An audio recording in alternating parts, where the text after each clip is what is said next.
ሰላም ምርጥ የሀገሬ ልጆች በያላችሁበት ሰላማችሁ ይብዛልኝ። ዛሬም አዲስ ለምትመጡ ልጆች ከኢትዮጵያ አንድ ሁለት ነገር ልንገራችሁ ብዬ ነው። መቼም ስትመጡ ይገጥማችኋል አብዛኞቻችሁ፣ አንዳንዶቻችሁ ብቻ ናችሁ እንደዚህ አይነት ነገር ማይገጥማችሁ ማለት ነው። እኔ ልክ በፊት ከስንት ዓመት በፊት ወደ አረብ ሀገር መጀመሪያ ላይ ስመጣ ውስጤን ያደማኝ ምን እንደነበር ታውቃላችሁ? እቃ የራስሽ ነው ተብሎ ሲሰጠኝ ሳህን፣ ብርጭቆ ምናምን የመሳሰሉት ይሄ ያንቺ ናቸው፣ በእነዚህ አንቺ መጠቀም የለብሽም፣ በእነዚህ እቃዎች አንቺ ተጠቀሚ ተብሎ ሲሰጠኝ መጀመሪያ ላይ በጣም ነበር የከፋኝ፣ በጣም ነበር ያለቀስኩት። ሽንት ቤት ገብቼ አልቅሼ ወይኔ ሰው አይደለሁም እኔ ለካ ይጸየፉኛል፣ በቃ እንትን ቆዳዬ ጥቁር ስለሆነ ለካ ይጸየፉኛል። ላታውቁትም ያ አዲስ ስሜት ነው ማለት ነው። በጣም ነበር ውስጤን በቃ ይነካኝ። ከዛ ግን እየቆየው እንትን ስል ለመድኩ ማለት ነው። እንዲሁም እኔ በተቃራኒው የእነሱ እቃ መጸየፍ ጀመርኩኝ። እኔ ራሴ እቃ ብቻ በቃ በጥንቃቄ መያዝ ጀመርኩ፣ የተሰጠኝ እቃ ማለት ነው። እነሱ እንዲሁም እየለመዱኝ ሲመጡ የኔን እቃ እያነሱ ሲጠቀሙ ራሱ ለምን እያልኩኝ ያንን እቃ ራሱ እንዳይጠቀሙብኝ እንትን እላለሁ፣ መከልከል ጀመርኩ ማለት ነው።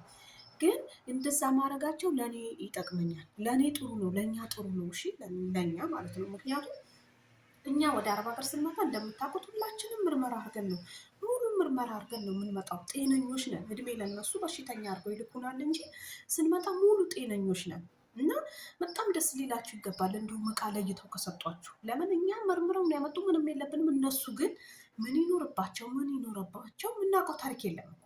እንዲሁም እኛ ነን ከነሱ መጠንቀቅ ያለብን፣ ራሳችን መጠበቅ ያለብን ማለት ነው። እና ምን ልላችሁ ፈልጌ ነው፣ አዲስ የምትመጡ ልጆች ሽንት ቤትም ስትጠቀሙ ጓንት ተጠቀሙ። ምንም አይነት ጽዳት ስትጠቀሙ ጓንት ተጠቅማችሁ አጽዱ። ምክንያቱም እነሱ ሲነጋ መድኃኒት ነው የሚወጡት፣ ሲመሽም ኪኒን ነው የሚወጡት። ስለዚህ ምን ይኖርባቸው ምን አናቅም እኛ።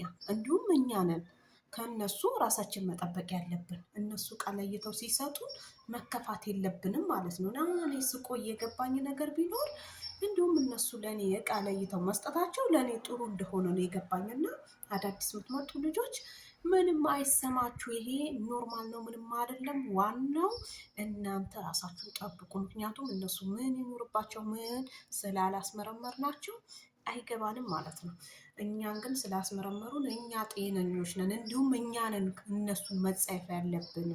ስለዚህ አይክፋችሁ። እግዚአብሔር ሁሉንም ሰው በአንድ አርጎ ስለሚያይ፣ ሁላችንም አንድ አርጎ የሚያይ አምላክ ስላለን፣ የፈጠረን ስላለን ደስ ሊለን ይገባልና አይክፋችሁ ለማለት ወዳችኋለሁ። ቪዲዮን ከወደዳችሁ ላይክ፣ ሰብስክራይብ አርጉ፣ ቤተሰቡን አበረታቱ ልላችሁ ወዳለሁ።